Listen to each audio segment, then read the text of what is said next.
Hi, everyone. Welcome to Identity Crisis, a show from the Shalom Hartman Institute creating better conversations about the essential issues facing Jewish life. I'm Yehuda Kurtzer. We're recording this introduction on Friday, September 26th, 2025.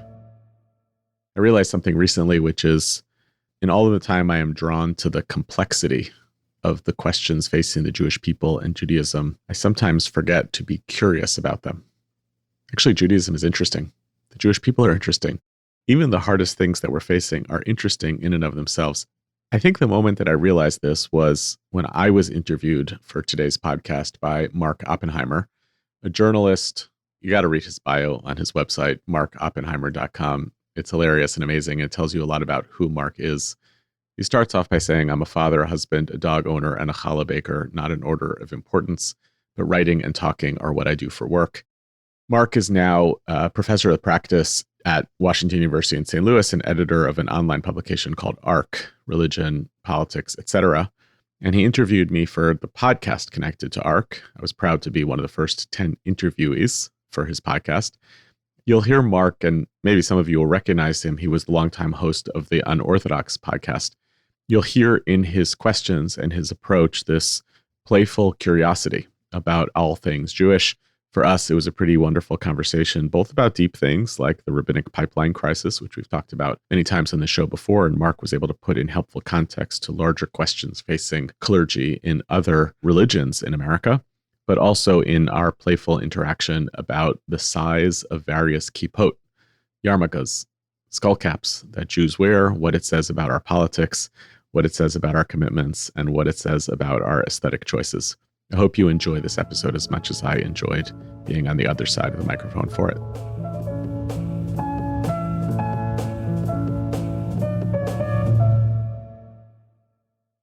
Things that have aesthetic qualities are sometimes ideological and sometimes they're just aesthetic. And I struggle with this a lot. As a bald man, there's a whole adhesive question, which is separate. When I have a kippah that's a little bit too big, it kind of sticks off my head in a weird way because there's nowhere for hide. It can't blend in with the hair. So I'm very sensitive to what's the exact size? You want perfect contour. You want perfect. Yeah, exactly.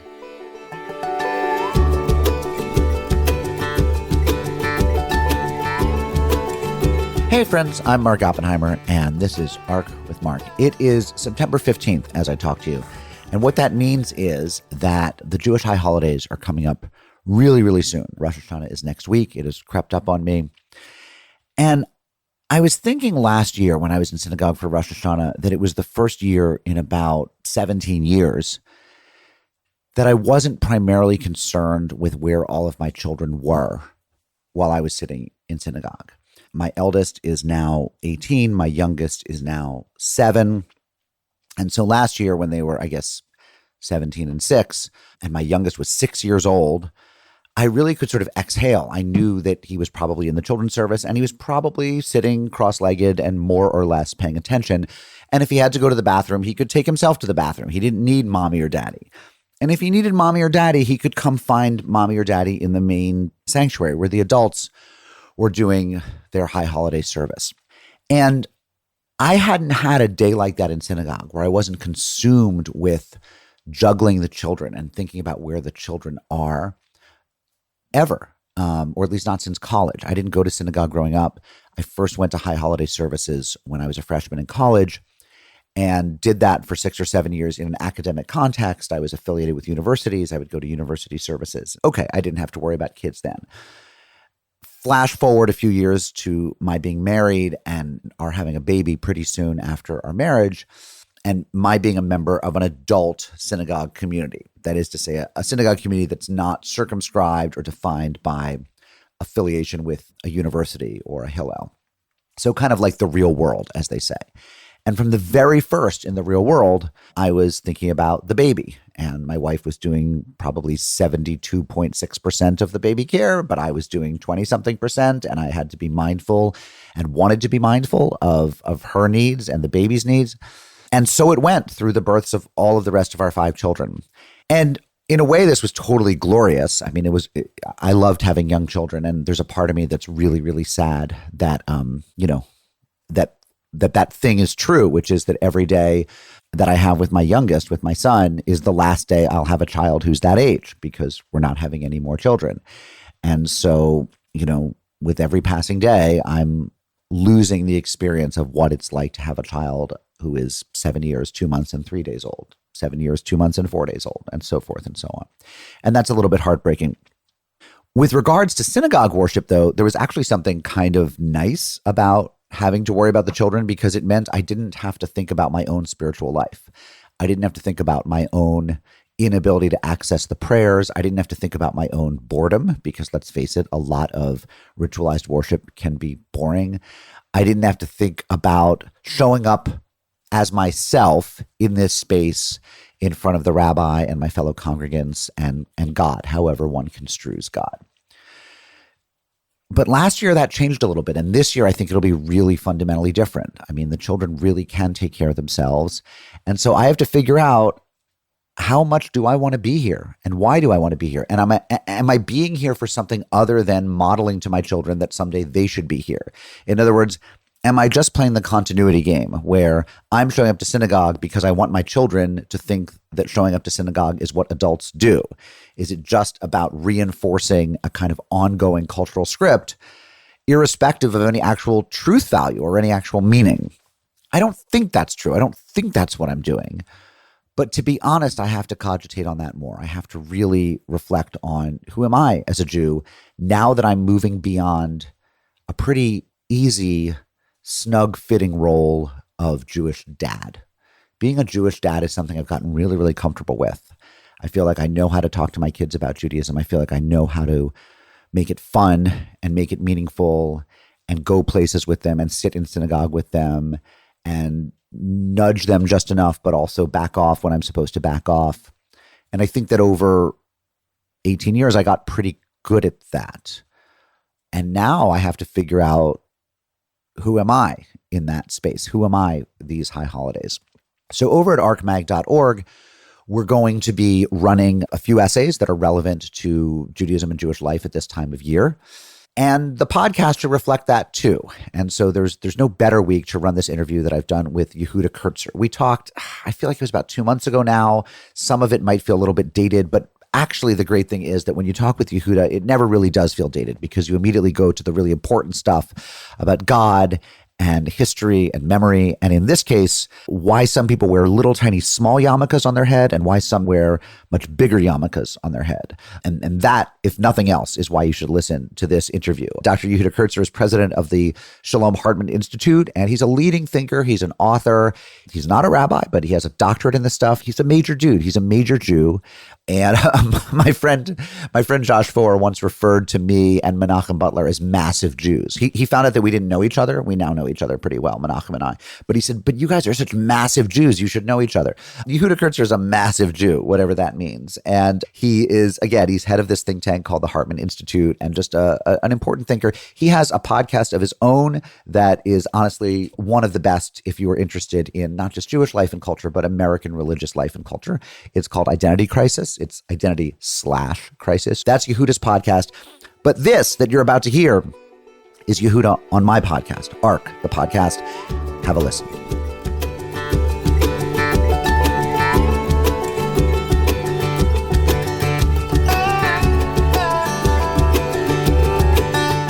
I'm noticing your yarmulke size. And when I was at Tablet, I always wanted to get someone to do a beautiful spread with photos of like what the different kippot mean, different sizes. Yeah. I was recently in community with, having a conversation with a young rabbi who had one of those little tiny mini discs. Mm-hmm. You know what I'm talking about, right? Where it's like, yeah. But those are not the least observant Jews, actually. Like, no, those are actually somewhere up the scale of observance. What's going on with the disc so small you wonder how it even stays on? Look, the truth is, this used to be a more coherent pattern. Okay. Like, these kind of Jews wear this kippah, these kind of Jews don't. I actually found in the past decade it became total chaos. It's all falling apart. It's all falling apart. Yeah. But like, because there's all this like performative ultra-Orthodoxy with certain type of kippot because people kind of like the aesthetic, but it's not actually their values or their community. And religious Zionist Jews in Israel still kind of stick with the knit kippahs, but sometimes they kind of also wear velvet kippahs, or they wear like the Rabbi Nachman ones. Right. Anyway, so it's hard to kind of use a kippah to like map on a person's ideology. And by the way, there's that guy in Congress now. There's a Republican congressman I think from Tennessee maybe, who's walking around wearing a kippah as solidarity with the Jews. Who's not Jewish. First person to wear a kippah in Congress, he's not Jewish. One of my favorite pieces, it sank like a stone. I don't think anyone else read it, but one of my favorite pieces I ever wrote was making the point that for all of Joe Lieberman's, professed orthodoxy, and I don't doubt his own sincere religious journey, that in fact, we've never elected a Jew who visibly presents Jewish to a national office. We've never elected a woman who dresses in, frum clothing. We've never elected a man who who not on the Sabbath wears a yarmulke to Congress. And whereas we have elected lots of Christians who probably wear crosses or perform their Christianity in a public way, we've never done that with the Jew. The Jews always present as Gentile in Congress. In fact, if you go online, you'll find more photographs of Barack Obama in a kippah than of Joe Lieberman. And I think that that's an interesting milestone that we haven't met yet, that somebody who looks Jewish, who would, walking down the street, draw the ire of anti-Semites, could go to Congress. We're not there yet. So I want to contest the premise on two fronts. One is if wearing crosses is an indicator, I would bet that there are members of Congress now, women members of Congress now, who are Jews who wear Star of David necklaces or hostage dog tags, especially post October 7th. I would be shocked if Kathy Manning had no Jewish jewelry. That requires some investigation. Fair enough. But the historical question I would ask is, American Jews did not wear kippot in public really until the 60s. And that was the emergence of kippahs had to do with combination of kind of the identity politics turn and the 6-Day War and a few other things. So it's a little bit funny to say we haven't elected somebody with that, because it's so countercultural to how kind of even observant American Jews have behaved for a long time. So for our majority Gentile listenership, pre say 60s, even modern Orthodox, what we would now call modern Orthodox Jews, tended to be, not wear yarmulkes, and if they were in the workplace, they'd take their hat off and they'd have nothing on. They'd look like me. That I don't think that was true of like the Aguda, to the extent we had Hasidic or Haredi Jews in America, ultra Orthodox Jews. I think they probably were wearing yarmulkes, but they were a pretty tiny minority before World War II. Yeah, and not politically significant. And it might, if you really wanted to play this out, you would say that maybe the real test is, when would you elect a Jew with a beard, a male Jew with a beard? Because that's also like a signal in some ways of kind of traditional Jewishness, is not just a man with a kippah, but with a man with a beard. You're right. And all your sort of Joe Liebermans and Gerald Nadlers and whoever else are clean shaven. Oh, of course, almost everyone in Congress is. I mean, the beards are coming back now, but we haven't had a bearded president for a century or so. Yeah, that's right. For the Lubavitcher Rebbe, by the way, for Rabbi Menachem Mendel Schneerson, Lubavitcher Rebbe, the head of Chabad, the beard was the thing. I mean, he was very, very adamant that to become Chabad, and there's a lot of holiness embedded in those beards. So it's like part of the look that's how a Jew represents, or male Jew represents themselves as public, is without a clean shaven face. And the reason that there are very Orthodox Jews with clean shaven faces, I mean, Torah says you don't shave below the cheekbone. What is the commandment? It says the equivalent. You can't round the skull. Okay. Right. So it's hard to know exactly what that means. It's probably some version of an ancient idolatrous haircut that involved rounding. I mean, it has come to mean basically cutting the sideburns. But so when I see very observant Jews who have the sideburns but otherwise are clean shaven, are they using razors, or are they using depilatory? Isn't there an anti-razor thing about it, or am I completely inventing it? Yeah, there's an anti-razor bias that in traditional communities, the custom is to use something that resembles clippers more than a razor. So most electric shavers are okay because they're basically codified as scissors as opposed to being a razor. But for the Lubavitcher Rebbe, it was a cultural thing. It was like Mazorah. It was tradition, right? You have to have the beard. That's so interesting. Okay, so this was a fun tangent. But before we leave this tangent, because I like talking about this stuff, before it all went to hell, say in the past 10 or 12 years with people signifying in different ways, it was like non-Hasidic ultra-Orthodox tended to have a black felt, like yeshivish people had a black felt yarmulke. Religious nationalists, who we would map onto kind of modern Orthodoxy, had a woven yarmulke. What else was there? There's the Reb Nachman, kind of like it comes down. It's like a fez almost, right? Or no, that's something different. I don't know what the term is. Skull cap, like something that was pulled down, knit but woven and pulled down like close around the ears. Was a Breslover. You have like centrist Orthodox Jews would wear suede kippas. Those are pretty common also because they kind of just blend in. And to me, the suede is like the indefensible one because you're murdering an animal. There's no reason you need leather on your head. They look hot. If you're in the sun, they'll be the least comfortable. Yeah. There's no grip underneath, so I would imagine it's harder for them to stay on your head. They just reek to me of sort of somebody's bar mitzvah kippah, the party favorite, the bar mitzvah. Yeah, that's probably right. The bar mitzvah kippah of choice has now shifted entirely to a different material, kind of a cloth material. Easy to produce, cheaper than suede. Suede are expensive. But anyway, the adhesive issue has nothing to do with suede. I mean, you got a bobby pin, you got a clip, or now you have like something attached on the inside of a kippah to keep it on your head. Well, only in that the woven ones, I think, kind of interact with the hair a bit more and may give you a little more grip. But they feel better. And I would think they feel better. Okay, but getting back to my original question, and then we'll talk about things like Jewish continuity and the rabbi shortage, the important stuff. The little disc, the one that's so small that you can't even see it if the person's, unless they're leaning way over. What is that? So I understand it a little bit better in Israel. What it kind of signals in Israel is I grew up in a religious community, a religious Zionist community, usually modern Orthodox. Yeah. And I'm loosely connected to it since. I probably was in the army. And and when I go back to my parents' home, I got to stick something on, and this one fits kind of neatly in the pocket. Interesting. It's kind of like on the border of in and out a little bit. I haven't seen a lot of them here, but it's inobtrusive. It's a way of saying it, right? When I've seen them here, I've honestly, I see them. I live in a college town. I see undergrads. I've seen them on maybe 3 or 4 guys over the years. And in every case, and I have no idea what this connotes, but in every case, it was a really good looking, sort of jacked, bro-y kind of guy who was into his body, the buzz cut. It was never sitting on top of like a big fro. It was always like sitting on top of like a buzz cut. It was a guy who wanted to look like he was, special forces or, a model or something. He was a guy who was into his look. It was a really kind of a style conscious guy.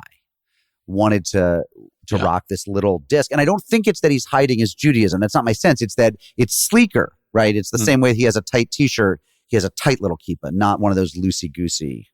Right. So I guess what you're saying is, and I think we know this, like things that have aesthetic qualities are sometimes ideological and sometimes they're just aesthetic. And I struggle with this a lot. As a bald man, there's a whole adhesive question, which is separate. But when I have a kippah that's a little bit too big, it kind of sticks off my head in a weird way because there's nowhere for hide. It can't blend in with the hair. So I'm very sensitive to like, what's the exact size? You want perfect contouring. You want perfect. Yeah, exactly. Okay, let me ask you now that you've raised it, what is the adhesive situation with a man with no hair like you? So Naftali Bennett, former prime minister of Israel, used double-sided tape. And I know some men who use like toupee tape also. It sticks on the head. I don't. Here's a great story, actually. I was standing in line. At O'Hare. And so to speak. Well, thank you. And a guy behind me goes, "Hey, how does that thing stay on your head?" And I turned around and I said, "Congressman Paul Ryan." Was it really? It was. And I regret not saying Speaker Ryan, obviously. I totally, And he said yes. And I said, my usual answer to this is sweat, gravity, and faith in God, which he loved. It was a great answer. Which all works fine when you're indoors. Right. It doesn't really work in the wind. I like him so much more now that you've told me that story. I don't have a particular beef with Paul Ryan, but I don't think well of him. And now I think, what a dude! Like what a cool dude that he just kind of did that. So speaking of Speaker Paul Ryan, you have erroneously been referred to as Rabbi Kurtzer, and you're not a rabbi. You've written about this by way of getting into a piece that I love of yours about how we need. I think the headline is we need more great rabbis, but you actually could have just said we need more rabbis because even though the numbers of synagogue attending Jews are static, maybe inching up, inching down, they're not burgeoning relative to 30 or 40 years ago. And yet we don't have enough rabbis for the Jews who want one. We actually have a shortage. There are pulpits unfilled. There are people not going to the rabbinate. I have been very interested for 20 years now as a journalist in the clergy shortage, because I mean, if you think there's a rabbi shortage, surely the priest shortage is, is even more worrisome, the Catholic priest shortage. And I think in a lot of communities, there just aren't enough clergy. So let's start there. Why not? Why are people who would have done this 50 or 75 years ago not doing this? There's a wide array of hypotheses. The thing I'm most cynical about in this conversation is people who come up with a single hypothesis, which usually is an inverse of some program that they want to start, or a kind of reflection of their biases about religion or about community. It's like the decline in morning consumption of dry cereal around the American table has led to a dearth of rabbis. Therefore, Kellogg, you should sponsor my Cereal Institute for Rabbinics, right? Exactly. It's not Captain Crunch, it's Rabbi Crunch. That's right. There's a lot of different hypotheses. You can look at the fact that there's a general decline, as you said, in clergy service, and kind of say this is not really about Jews, and look at the drivers around the extent to which we're in a little bit of a recession on certainly organized and institutional religion in America, and Jews largely imitate those trends. We don't behave differently than other people like that. You could look at the fact that careers in public service are viewed differently than they were a generation ago. You could identify the fact that, I don't know which is the cause and which is the effect to the decline in public service, but consumer culture around religion has made it very difficult for professionals who work in those contexts. So rabbis report now, especially in synagogue contexts, that what is expected of them from their congregants in terms of a wide variety of competencies that they're supposed to be great at, with much less professional support than rabbis of a different generation would have had, and with far less tenure job security than rabbis of different generation, makes these jobs very hard to do. Burnout is very high, right? So you can kind of blame it on the consumer, the congregants. They want great rabbis, but they're driving them out. There are interesting gendered ways to view this problem, the same phenomenon that basically happened to the respect afforded to pediatricians and school teachers, which shifted considerably when they became, and I know this is a very contentious way to describe it, when they became thought of as women's professions. The feminization of any profession leads to the decline of men who want to do it. I mean, this is sociologically well established at this point. That's right. And it drives down salaries, drives down respect accorded to the field. I think there are some, those are all kind of environmental and social drivers of this issue. And there's been so much disruption in how we think about the map of Jewish institutional and communal life, that you're in this weird place where I think Judaism is actually a hot commodity. People want Judaism. They just don't tend to want it through the institutional infrastructure built in the 1950s. And so there's a weird economy of what does it mean to go into this profession where some of the most exciting stuff is actually entrepreneurial as opposed to built in. What does that do to the job pool and to the types of people who are willing to go into this? And the people looking for something entrepreneurial in their rabbi, the people looking for the interesting startup that meets in the coffee shop, they don't want to pay for it as much as, or they aren't as willing to pay for it as the people who just wanted to kind of pay their annual dues to a synagogue. Especially when Americans were churched, Jews were also churched, and therefore these synagogues had huge membership numbers and therefore secure, revenue lines. So there are specific issues, though, I think, in the Jewish community and kind of the evolution of Judaism in America, which is something really happened in the 60s and 70s, I think connected to the civil rights movement, where rabbinic leadership started to become encoded much more with what you might call prophetic leadership. I think this has to do with the history of the Reform movement. As I said, the civil rights movement, I think a little bit is kind of Christianization of liberal Judaism. And when that happened, a lot of rabbinic education, in my view, actually has been catering towards it. And as a result, folks who are going into the rabbinate tend to be going in thinking that these jobs are about pursuing justice, which is very different than jobs that are about providing care, pastoral service, spiritual wisdom, etc. And those folks, by the way, when that becomes the main objective of people going into the field, other people who might have gone into this role for other traditional reasons look at it and they're like, no, I don't really want to be an activist, therefore I'm not going to become a rabbi. So it also kind of fuels the shifting of the pipeline. And that's not about like the broader ecosystem necessarily of religion in America. It's about kind of internal stuff happening in how we think about what a rabbi is supposed to be, which I think has been bad for the pipeline. You're being very, very nice to the current rabbis. I mean, one of my observations over just having interviewed a lot of them is that, and this is truer in the liberal branches of Judaism than in, I think they're different. I would stereotype the problems in Orthodox Jewish clergy differently. I would have different stereotypes for them, no less flattering. But the stereotype that has a grain of truth in it when you're talking about reform and to some extent conservative rabbis, I always say is a lot of them seem like they went into this because they were just the best goddamn counselor at Jewish summer camp or the most active person at College Hillel. And somebody said to them, you'd be a great rabbi. But they were neither sufficiently interested in texts and Jewish learning, nor in necessarily the hospital visits because being a song leader, being a ruach leader, a spirit leader is not the same thing as doing marital counseling, visiting people in the hospital, visiting people who've just lost a child, etc. And so you end up with people who have their mode is that they want to lead really fun services or they want to get people psyched. They don't necessarily think of it in terms of relational wisdom, pastoral care, and so forth. And that also seems to me in a weird way, maybe a side effect of the fact that there were in the 60s and 70s a lot of great song leaders, a lot of great, fellowship leaders. And so that too became a model, which is like the turbocharged camp counselor. Yeah, look, I am charitable towards rabbis, partly because I know a lot of really good ones, but also because in general, I believe like more honey will attract rabbis than vinegar. Like it's better for us to set up the template of the good rabbis and try to recruit more people like them. I think you're onto something important, which is that it's true. The most common way in which future rabbis are tapped by older people, by mentors, which by the way is a really essential way to build the pipeline, tends to be not you would be a great rabbi, but you seem to love Judaism.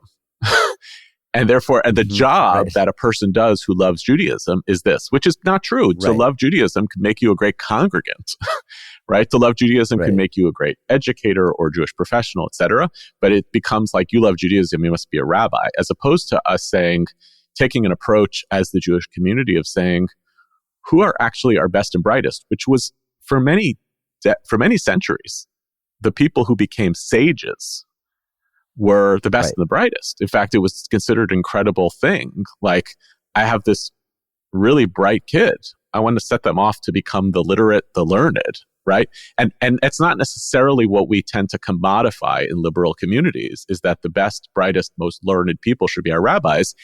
And by the way, it might necessarily mean that they're great at hospital visits. So it would also require a little bit of a shift of what's the exemplar of rabbinic leadership that we would need? Well, so that's a great question, right? Because, so you take your average Reform temple or most conservative synagogues as well. And first of all, the congregants, the type they want isn't necessarily the sage.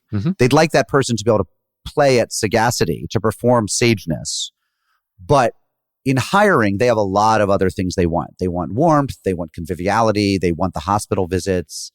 I remember someone saying to me where he was so sad that his old rabbi left because that rabbi could talk Philadelphia Flyers with his kids, like NHL hockey knowledge in a hockey city. And this person meant this in all seriousness. And this person was a serious Jew. I mean, this person was not a frivolous human being, this person, but that had mattered in terms of the old rabbi's relationality to the congregation. So let's take that average Reform temple. They don't want the old model of just the best and the brightest as the qualification. But I think it tends to fail when the model they get is just somebody who's like overflowing with love for Judaism, but doesn't necessarily have another skill set. If you could engineer the right person for that job, who is it? What is there? And assuming that he or she's not a superhero, but an actual human being, what does the basket of skills look like? I think the model doesn't fail when they get somebody weak. The model fails when they have a certain vision of the kind of rabbi that they want, and the person isn't that exact kind of rabbi, or when they don't know what kind of rabbi they want, or they have expectations that their rabbis are supposed to be great at everything, right? Because yes, let's acknowledge that there are going to be great rabbis who are great pastors, Mm-hmm. There are going to be great rabbis who are great educators. We have great rabbis who are great sages and sermon givers, and great rabbis who are community organizers. So you could have a great rabbi for every community in the country as long as it knew that's what we want. We want to get an awesome educator, and we're going to compensate around those things that the rabbi isn't great at, either through lay leadership or other professional staff, or just knowing we're accepting something and there's a trade-off on the other end. And right now, part of the problem is, well, we actually kind of want all these things. We're unwilling to prioritize them. And by the way, it's very, very rare. There are some that you're going to find a rabbi who's just A+ at all of these things. And it doesn't mean they're a bad rabbi. It's just like they're let's figure out how to align those things. And that, from that standpoint, like, the ecosystem has to be thinking about how many rabbis do we need who are in each of these columns to be able to ensure that. How do you compensate for, and I'm thinking of a few clergy, actually one's not a rabbi, one's a Protestant minister. I think a few clergy who were excellent, who were good sages, very bright people, good sermonizers, good managerial, like good at all the sort of bookish and ledger stuff, but just hated pastoral visits and were bad at them. Hospital visits, let's say. Assuming you don't have the money for a second clergy person, how do you compensate around that if someone can't sit with someone who's dying in an empathic and kind of steady way? Look, it might be that you say, okay, listen, that's the sine qua non, right? That might be the case. I think many rabbis would say, yeah, that's probably the most important thing you need to do. If you're a rabbi of a congregation, you might say to that person, listen, if you really don't want to do that kind of work, there are other rabbinic jobs that are available to you, right? Mm-hmm. In education and in other sectors. And it might not be that running a congregation requires of you to be a pastor, which requires that kind of bedside manner, those relational skills. There too, it's an ecosystem question. There's no such thing anymore as like creating rabbis for the obvious professional pathway that they're supposed to go. Where we have a real problem right now is that to the extent that we're training rabbis, most of them don't want to go to pulpits. So, so they know that there are a wide variety of options available to them, but the place that's most starving for talent are kind of traditional synagogue pulpits. And it might be that in that type of environment, that's the skill set that needs to be most important. Whereas to be a rabbi at a Hillel on a campus, to be a rabbi who works in a Jewish day school, to be a rabbi who's a kind of the startup innovator who's meeting people in coffee shops and giving them spiritual direction, doesn't need that kind of same skill set. So it's never going to be a one-size-fits-all. And by the way, even in the heyday where we had a lot of rabbis, it certainly wasn't. I mean, that was like, you get this pretty well from a serious man. The great rabbi of the congregation was not visiting people when they were sick. Right. And a lot of rabbis held pulpits for decades who were pretty mediocre in all of it. I mean, and almost held their congregants captive in a sense, because congregations didn't feel they could fire the elder statesmen. They were statesmen. They were sometimes in awe of the rabbi, or a few wealthy members of the board loved the rabbi, and so everyone else kind of had no choice, basically. So no, it was far from perfect. How is it that, given the fabulous wealth that some Jews have, not me and you, and not most Jews, but given that there is a lot of philanthropic wealth in the community because of, several hundreds of very generous and rich people, that we haven't made rabbinic education free? This has always struck me as if there's a single bullet to getting more people into the rabbinate, it would be saying to them, as we say to doctoral students, you'll go for free and we'll give you a stipend. Yeah. And, I've often thought, what would it take to get 100 more rabbis out of the pipeline? Well, if it was $100,000 a year for each of them, that's not a sum that the Jews couldn't come up with. We could come up with that. Why is nobody working on that? So there are people working on it, and we're running our own pilot of a new rabbinic ordination program at Hartman. We're in the middle of first cohort, recruiting the second, and one of the things that's the basic criteria for us, our willingness to do this program, is that it's fully subsidized. The program, the cost is subsidized plus the stipend. It happens to be a mid-career program, so we've accounted for a lot of different variables. So what's the stipend? The stipend we provide is $20,000, which basically covers the cost of, the housing and relocation for the various components of the program. They can't quit their job. We don't need them to quit their job. We built it in a way that doesn't require them to do so. What you're describing, I agree with you, Mark, is a scandal. It's a scandal of a Jewish community that does not say we have a very, very essential role for the spiritual health of our community, but we're actually not willing to pay for people to be able to do this in ways that are different from any other graduate job. We're not willing to signal at the outset of their career that their training is so important to us because they are important to us, that we know that they're making financial sacrifices to be in this line of work, and it's a priority to us.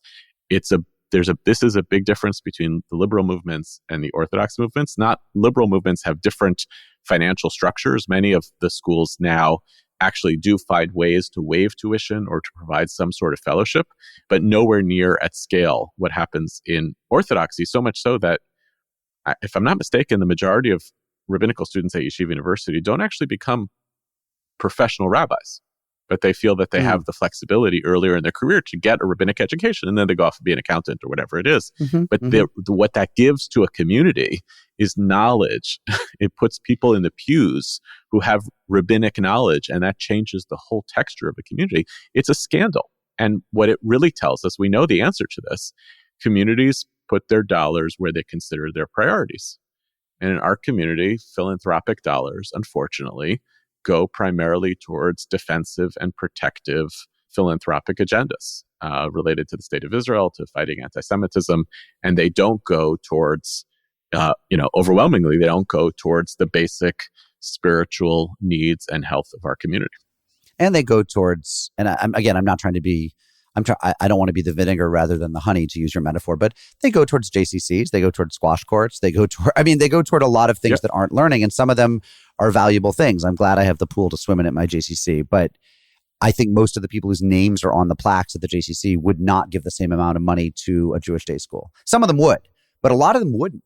A lot of them wouldn't. That strikes me as a problem. Yeah, that's right. And a lot of philanthropic dollars are local.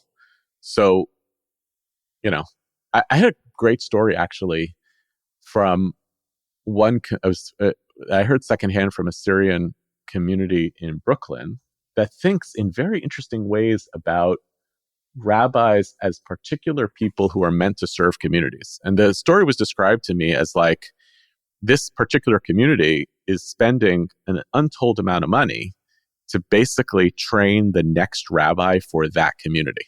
In other words, they're not waiting for the field to produce a set of interview candidates, but they identified a young person. It's like the Dalai Lama. It's like, don't they find a 7-year-old and say, you're the next Dalai Lama, whether you like it or not, kid. That's right. He's working in a great job. They said to him, we think you should leave your job and become a rabbi. We're willing to pay you your salary for the next 5 years to train, and then we're willing to guarantee your salary for the next 30 years, 40 years in our community.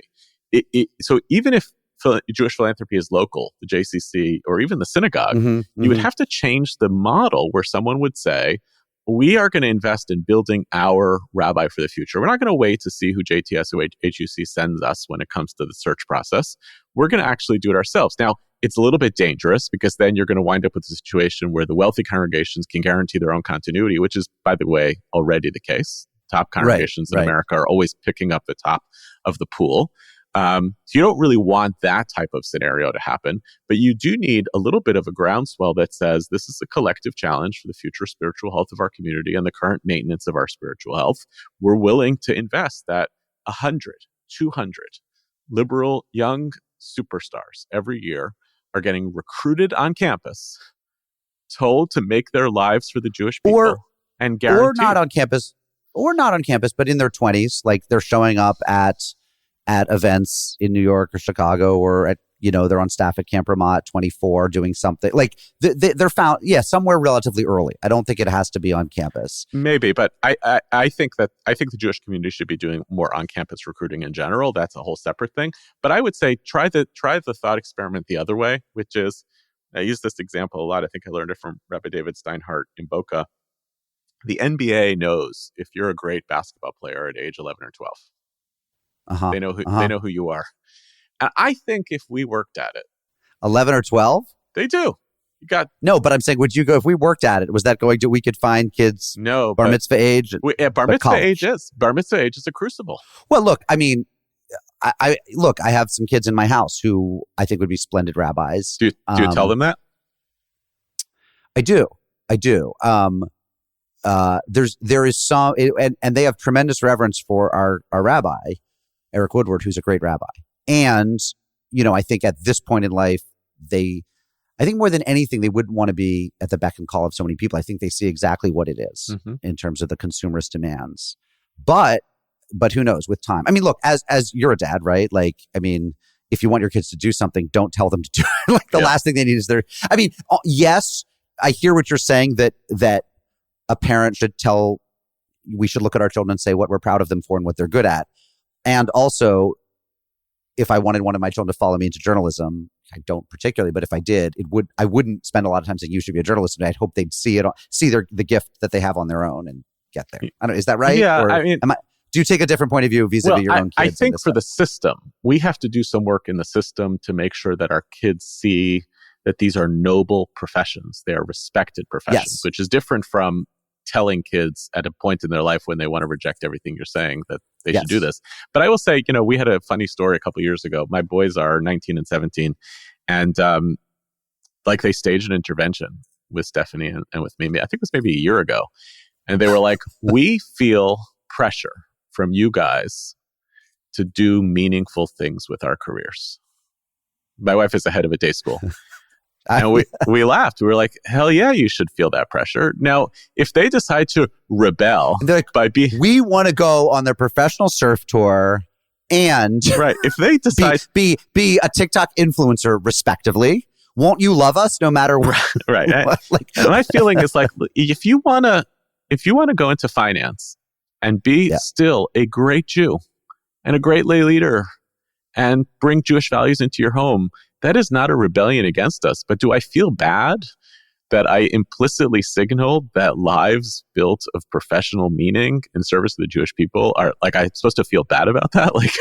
Right. Yeah, right. No, I don't think you should feel bad. I don't think you should feel bad about that. I'm 1,000,000,000% with you there. But that actually gets around to the money thing a little bit, which is that, I mean, maybe your kids weren't saying we want to go into finance. And, some of my favorite people are in finance. Because they pick up the check. But we do have a materialism problem. I mean, I think all American communities do. I don't think this is unique to us at all. I don't think Jews are more or less materialistic. But when I talk to undergrads and they say, well, I couldn't become a rabbi. It's not even I couldn't become a rabbi. I couldn't become a rabbi, a teacher, a social worker. This is, by the way, in contradistinction to not only when I got out of college, but when my dad got out of college.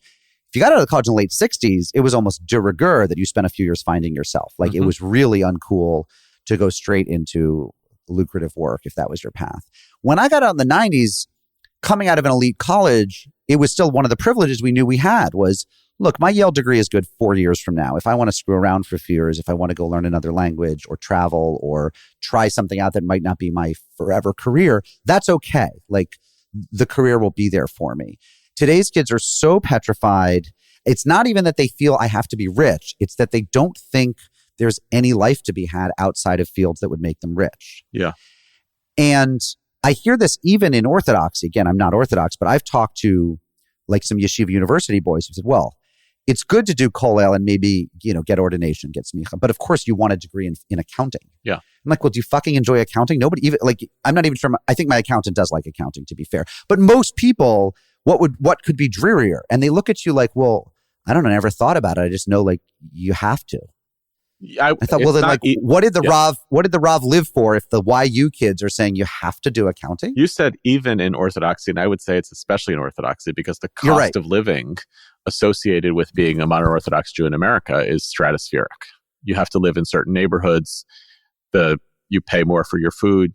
It is obligated that you send your kids to day school, plus a year in Israel, summer camp, all of these things. So if the minute I've decided to be part of that community, what I basically am saying is the meaning that I derive is by being a good Jew in this community. But the way that I do that is by guaranteeing a kind of AGI of, $300,000 and above. And it does drive down the perception that there are noble professions outside of those that are going to guarantee you that income. And it drives down creative impulses. I mean, so this is stuff I know, but I'm glad we're getting a chance to talk about it, right? That if you want to live in Teaneck or wherever, Scarsdale, in the modern Orthodox community, it's super expensive. By the way, if you're having 4 or 5 or 6 kids, even the $300,000 for all the day schools isn't going to be nearly enough, right? Yeah. Now, a lot of them have, 2 kids now, but the money is astronomical, right? How the hell did we get to this point, and why is nobody trying to figure out? Oh, a lot of people are. I mean, We weren't there. It wasn't that expensive to be Orthodox 75 years ago. Now, there wasn't the same expectation your kids went to day school. They actually went to public school and then did cheder after school 75 years ago. And so there's this new day school expectation. But even so, like, there were poor neighborhoods middle-class neighborhoods filled with modern Orthodox kids. Like, what the hell happened? I mean, is part of it that they feel that culturally they feel, but we need a fancy house and we need fancy cars and we need is some of this that these are both spiritual but also materialistic communities. Right. So there's a blurring of two different things. One is like changing economic circumstances in America, changing certain expectations of what it means to be a good modern Orthodox Jew. And then there's a second, which is this way in which American modern Orthodox Jews, like everyone else, are assimilated into an American materialistic culture.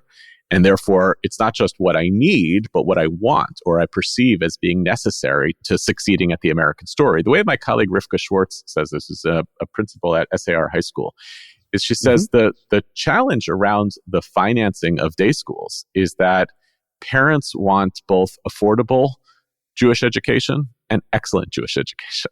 And they want lacrosse fields. Correct. They don't want, it's not that they could have affordable and excellent if they just wanted blackboards and books. That's right. But they don't. They want it to look like Horace Mann. That's right. And it does. And Exeter. And it does. Yeah. Right. And so by the beneficence of philanthropy, you wind up being able to build useful cost reduction programs, especially for families with large children. More and more day schools have you're not going to pay more than X amount because they don't want to disincentivize people from having children. But still, out of the gate, SAR tuition is at least $30,000.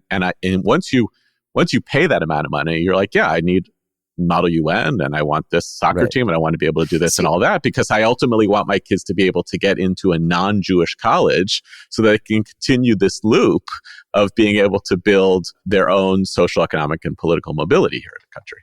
So I'm reading this book by Paul Kingsnorth. I don't know if you know him. He has a Substack called Abbey of Misrule, but he's now Eastern Orthodox. He used to be a radical environmentalist. Then he found Jesus. Then he found Jesus through Orthodoxy. And he now lives on a farm in Western Ireland. And he's really off the grid. He's taken his old eco-agrarianism and turned it into a kind of Christian primitivism. And the book's come out in October. It's called Against the Machine. It's really good in certain ways, really infuriating in others. But one of his basic theses is, insofar as we're trapped in the consumerist Skinner box, right, on the hamster wheel, there's no answer. You can't mediate. You can't. And I say this, by the way, my sister-in-law is the librarian at SAR. So I say this with deep knowledge of the community. Two of my kids are in day school. I'm in this consumerist world, and I'm not throwing shade on the people who are in it with me. We're all trapped. But his take is, you can't futz around the edges. You actually have to get out of it. You have to go live somewhere that's affordable. You have to understand your children may not have mobility, but they'll have love.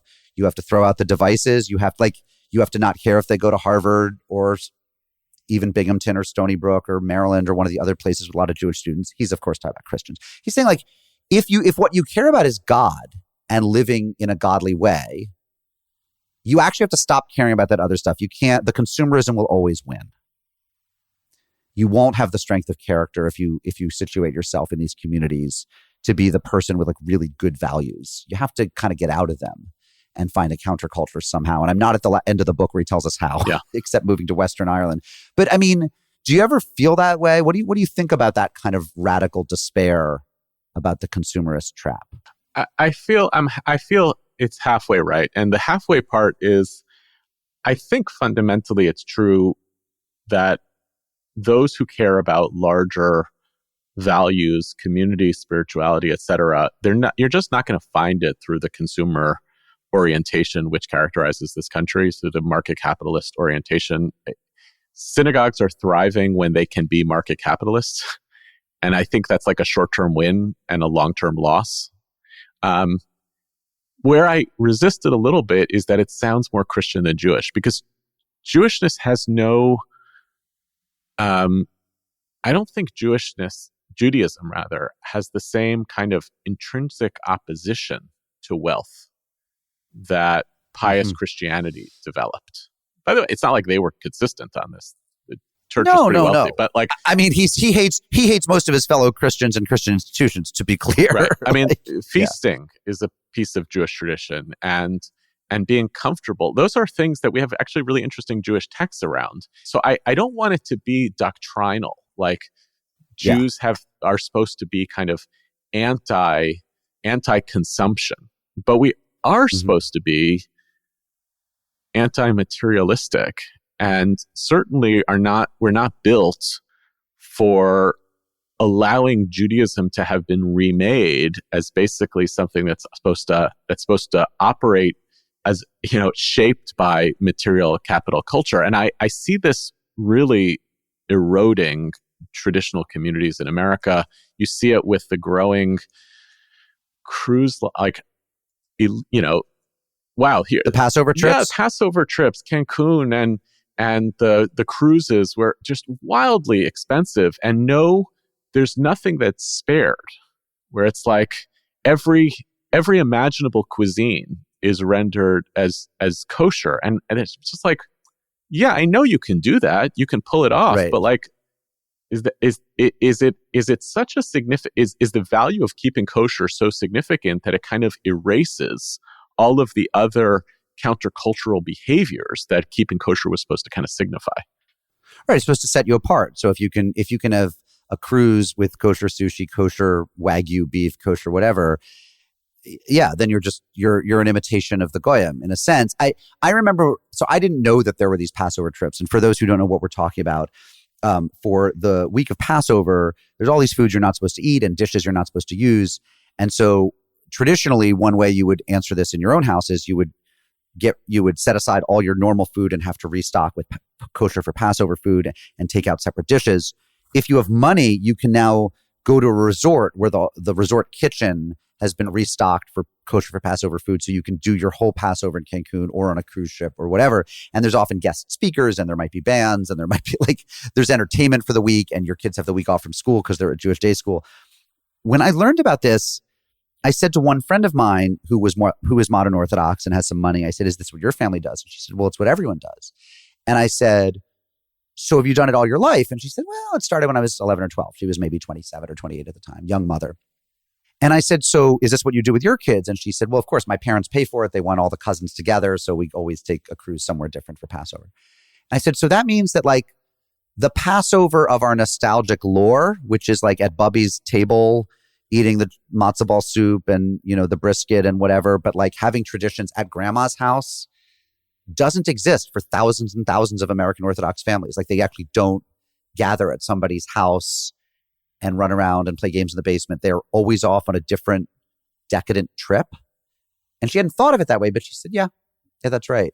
And I wanted to stab my eyeballs out. How does the community not know that's fucked up? I said it, you didn't. But how do they not know we're broken? We're broken if that's what we're doing. So look, I don't want to be too sanctimonious about this because I've gone once or twice, mostly because we was able to get a gig. Well, I was going to say, if they paid me to teach, apparently one person said to me, we go wherever Rabbi Sachs is teaching that year. So whatever cruise ship he's on. And by the way, I did one of these it was at Camp Ramah in California. So it was not a cruise ship. It was, a cabin, but whatever. Yeah. And we went a couple years ago, actually, to Camp Ramah Darom in Atlanta. It was an amazing experience. It was yeah. Anyway, and there is something, you do feel a sense of freedom when you don't have to actually get down on your hands and knees and scrub your house and do all these types of things. So it's not that I don't think that you can't experience some dimension of that story of freedom when you do these kind of things. But I do feel that it has gone to a place that's just deeply and profoundly unhealthy. And you see it especially when it is an expectation. When somebody who's barely making ends meet has to kind of keep up with, I don't know, the equivalent of the Joneses in an Orthodox community. Right. You have to keep up with your neighbors by, okay, this is an additional expectation of the cost of living. And you're like, no, it's not. That's not a cost of living. That is a choice to live in very particular and extravagant ways that have nothing to do with your religion.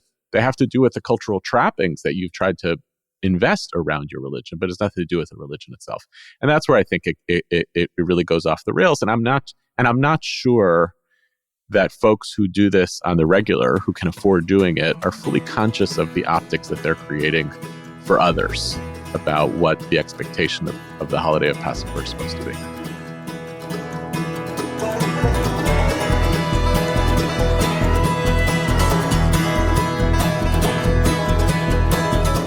I hope you're enjoying this interview with Yehuda Kurtzer.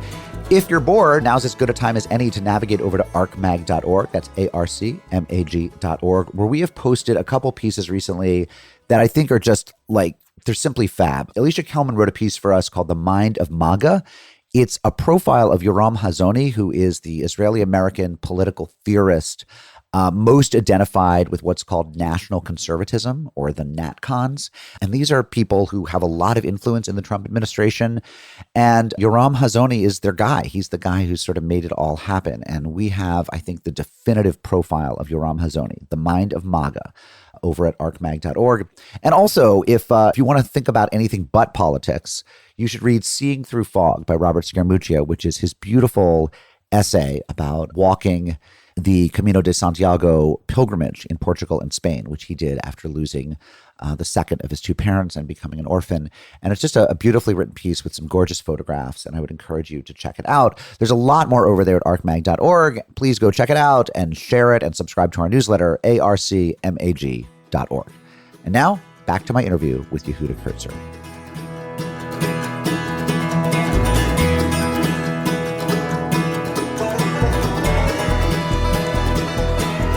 What are you guys working on at the Hartman Institute? What's the important stuff going on right now? So I would say, for the last 2 years since October 7th, we have been obviously, for all imaginable reasons, focused a lot on Israel, on the challenges, the crisis in Israel, the crisis that is created around liberal Zionism for American Jews in a variety of different ways, both the challenges of liberalism here, within here the second Trump administration, but also questions of the relationship between American Jews and Israel. Those have been bread and butter issues for a long time, but partly because we're divided between an Israeli and a North American staff, they're just also so deeply in the lives of all of our people. And we see our responsibility as both a think tank and an educational center for the Jewish people to bring a different kind of wisdom into our community about these issues. There's no shortage of punditry and news that people can get about Israel, but the larger spiritual and moral questions about what it means to be a Zionist right now, what it means to care about human rights, what it means to think about our liberal Jewish commitments in relationship to each other, there's a real hunger for that, and it's been a lot of what we've been doing through our podcasts, our publishing, and so forth. I mentioned the rabbinic pilot as a major new experiment in our work. And, another new piece that's coming down the horizon for us is this fall, we're opening a new center in Washington on Judaism and public policy, where we're trying to bring a different kind of Jewish conversation into Washington that doesn't reduce the conversation of who American Jews are, what do we care about, and what are our concerns. It tries to resist the partisanization of Judaism in America. And to try to re-articulate, to be a Jew in America has been an incredibly interesting and noble project that American Jews have been trying to build. And we're kind of letting it go because we're acting like other dumb Americans in trading our serious ideological commitments for the stuff of partisanship and trying to win elections. So those are some of the kind of both ideas and projects that we're trying to build out in the next couple of years. You've given a couple speeches about the golden age of Jewry in America, of Judaism in America, and you've contested the idea that it's entirely in the past, the way Franklin Foer argued in the Atlantic magazine. But it's not. We're not still in it, are we? I mean, what's your take on that? You say we're letting it go. Are we? We haven't let it go. You're saying what about our current age is golden? Well, nothing's great right now. I would still say, if you lined up, even in the current steady state of what it means to be a Jew in America right now, if you lined that up against every other diasporic Jewish experience in history, you would say by virtually every metric, we're doing better. Now, when you're in something good, people tend to have a lot of fear of its disappearance. So the projection of the golden age of American Jewry is over is rooted in oh my God, it's getting away from us. The sky is falling, right? I just feel that's a terrible way to try to sustain this wild new experiment that Jews have made at the intersection of liberalism and Jewishness and the American project that has been really great for us. And by the way, really good for America. We played a role in shaping the kind of covenant of those values for the American people. And it feels like a big mistake to embrace a kind of self-fulfilling prophecy that it's gotten away from us, instead of saying, how do you get back to work? Now, I'm frustrated by the fact that there are, I think, a whole bunch of Jewish organizations who are complicit in the kind of taking down of the American Jewish project. Like who?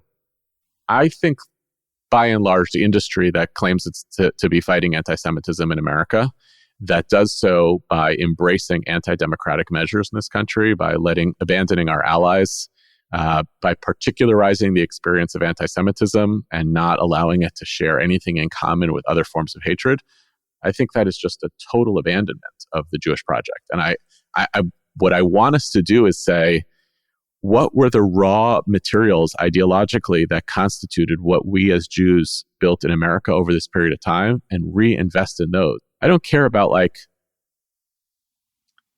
the cultural expressions in the same way of like the American Jewish Golden Age. Like, fine, we're actually doing fine on that front anyway. I'm talking about like, we used to have more Jews in writers' rooms of Hollywood comedies, right? Yeah, whatever. What I want to talk about is like, we're committed to the notion of cultural pluralism. Are we still doing that? We were committed to the idea that like fighting anti-Semitism was akin to fighting all sorts of other forms of hatred. We led the way on that in America.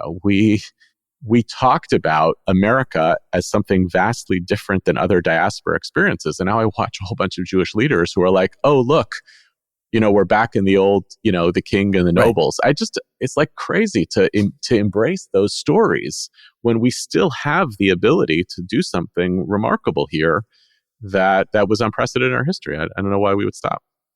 Did you get the email I got this morning that one of the major Jewish philanthropies is starting a new project to rate colleges as healthy for Jewish? Like, so the ADL already has a report card, and now the Tikva Foundation is going to have their own report card. And I mean, maybe it'll be a better report card, but it strikes me these are the worst ideas. It's sort of giving out report cards to universities on, right? Like there's something so defensive about that as opposed to. Yeah, when I had you on the podcast to talk about Jews in the Ivy League and the work that you had done with that podcast series, which was so great. When Jews first experienced anti-Semitism in these institutions, what did we do? We're like, we're going to beat it. Yeah. You can't keep us out. Yeah. And that meant investing in those institutions despite their anti-Semitism. And instead, our community is saying like, oh, you're inhospitable to us. We're going to fight you. We're going to participate in federal efforts to dismantle the university that have nothing to do with anti-Semitism. They're about a conservative plan that's been around for a decade to dismantle higher education because they perceived that they couldn't win the battle of ideas through those contexts. It's just nuts. Our job right now is to say, if these are part of the vital infrastructure of building American society, we got to stay in it and fight for it. Well, no one ever said Jews were smart.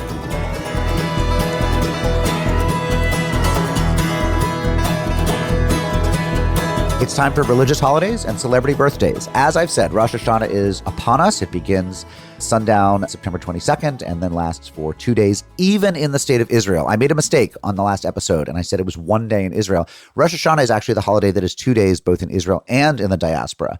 It's followed up by Tzom Gedalia, the Feast of Gedalia, and Yom Kippur, and Sukkot, and Simchat Torah, and Shemini Atzeret. Like, this is the season when little Jewish kids at little Jewish day schools are never in school. So many days off, so much parental complaining. The Hindu holiday of Navaratri is on September 22nd to October 1st. We've already talked about how the solstice is coming up for pagans and Wiccans. That's September 22nd as well. Really coincides with Rosh Hashanah this year. And the Prophet Muhammad's birthday is celebrated in Islam actually today and tomorrow. So you'll missed it a little bit by the time you hear this podcast, but be mindful of that and maybe say something to your Muslim friends. Celebrity birthdays, we've got some good ones. Nick Jonas' birthday on September 16th. September 25th, Will Smith, Donald Glover, and Catherine Zeta-Jones, newly relevant because she plays Morticia Addams in Wednesday on Netflix. Wednesday, the story of little Wednesday Addams, as played by Jenna Ortega, has become the show of choice for me and my 12-year-old daughter, Anna. We plow through it at about 15, 20 minutes a night after dinner, and I I think Jenna Ortega is simply fabulous. I think she's a star for the ages, and it's a great joy to be getting reacquainted with the Addams family. Catherine Zeta-Jones having a birthday September 25th. And we'll just round that off by saying that T-Pain, the rapper T-Pain, star of the great Lonely Island comedy video I'm on a Boat, you should go check out. That's with the Lonely Island guys of Sam Berg and Akiva Schaffer and Norman Taccone. T-Pain has a birthday September 30th. And now, back to my interview with Yehuda Kurtzer. Look at me, 'cause I'm sailing on a boat. I'm on a boat. I'm on a boat. Take a good hard look at the motherfucking boat. I'm on a I have a few questions for you. These are my traditional podcast ending questions, and they have nothing to do with anything else. You ready? Yeah. Okay. Do you believe in God? And if so, what does that mean? Oy vey.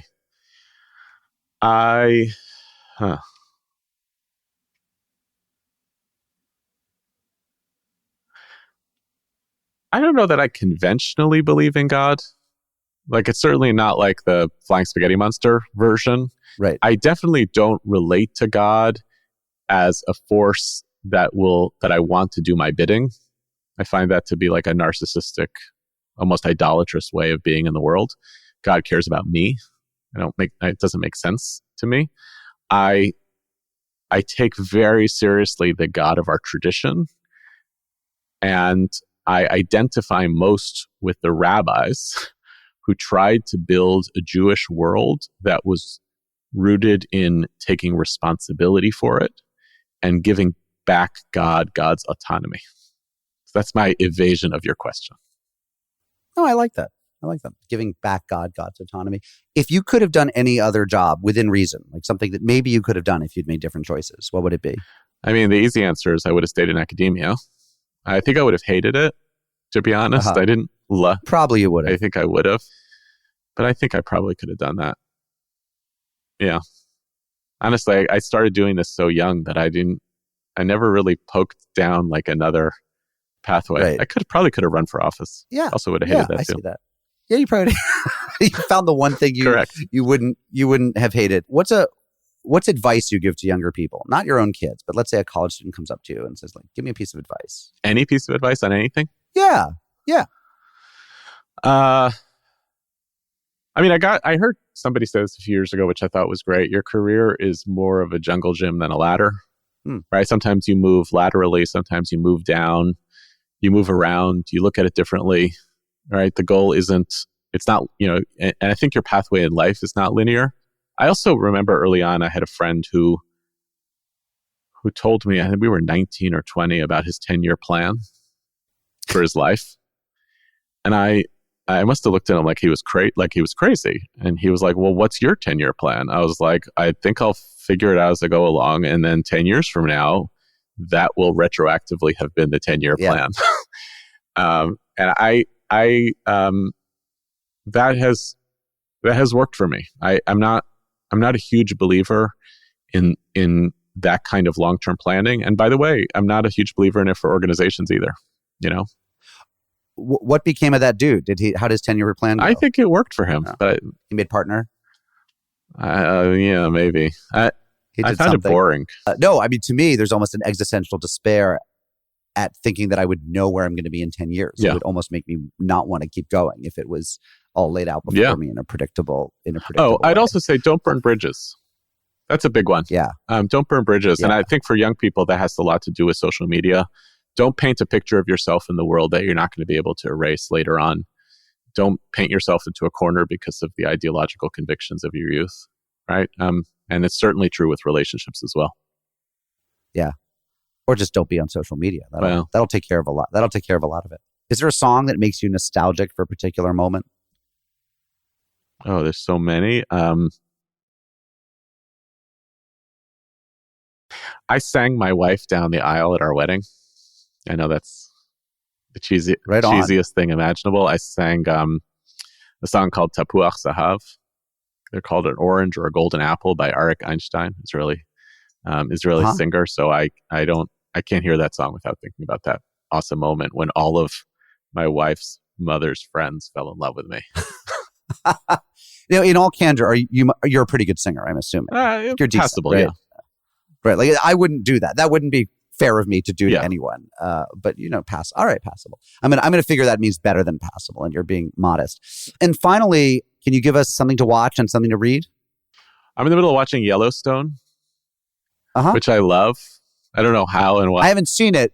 You always read about it as like the show that Red State America loves that liberals like me have never heard of. And in my case, that's kind of true. I've never seen it. But. So I actually I found it to be kind of a combination of like Succession, but in a non-corporate environment.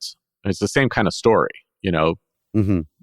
patriarchal figure, semi-dysfunctional children trying to think about the future continuity of the business, all of these things. It has all of these aspects of kind of Western culture that I never thought I'd find interesting. And it's also kind of a telenovela. So I kind of love that. What did I just read? I just finished reading Fleischman is in Trouble. Oh yeah, good book. Which I, at the beginning, was like, oh, okay, I think I know what this is. And by the end, I was crying. And I was like, oh, this is a really actually deep book about relationships. And I'm trying desperately to interview the author because her 2 books have a lot to say about Jews. And You've read Long Island Compromise. I read Long Island Compromise first. This is Taffy Brodesser-Ackner, who's great. That's interesting. You read it first. Yeah, they're both great. They're different, but they're great. And they're very Jewy. I mean, they're super Jewy. They're very Jewy. And sometimes, sometimes fiction writers, they don't want to like go deep on that. But I kind of want to have that conversation with her. Well, and she's a fellow Ramah mom. I mean, she'll, and she's, her mother and sisters are Orthodox. And so, she'll go deep. Yeah. So Yehuda Kurtzer, CEO, Rosh Yeshiva, head macher. Just president. Just president of Hartman North America. Thank you for joining me. Thanks for having me, Mark.